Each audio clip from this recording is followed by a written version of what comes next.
سب سے پہلی آیت کل ہو اللہ احد، کہو کہ اللہ ایک ہے. اللہ الصمد، اللہ جو بے نیاز ہے. لم یلد ولم یولد، نہ وہ کسی کو جنتا ہے نہ کسی سے جنا ہے. ولم یکن لہ کفوا احد، اس کے جیسا کوئی نہیں ہے. یہ 4 آیتوں کا ڈیفینیشن، یہ 4 آیتوں کا خلاصہ خدا کے بارے میں، اللہ سبحانہ و تعالیٰ کے بارے میں، میں اسے کہتا ہوں the touchstone of theology.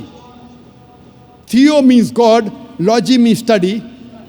تھیو مطلب خدا، لاجی مطلب پڑھائی، خدا کے بارے میں پڑھائی، خدا کے بارے میں جانکاری رکھنے کو کہتے ہیں تھیولوجی. اور تھیولوجی میں سورہ اخلاص کو میں کہتا ہوں دا لٹمس ٹیسٹ، خدا کو جاننے کا طلسمہ. سورہ اخلاص قرآن مجید میں 112ویں سورہ ہے. میں اسے کہتا ہوں خدا کو پہچاننے کا طلسمہ.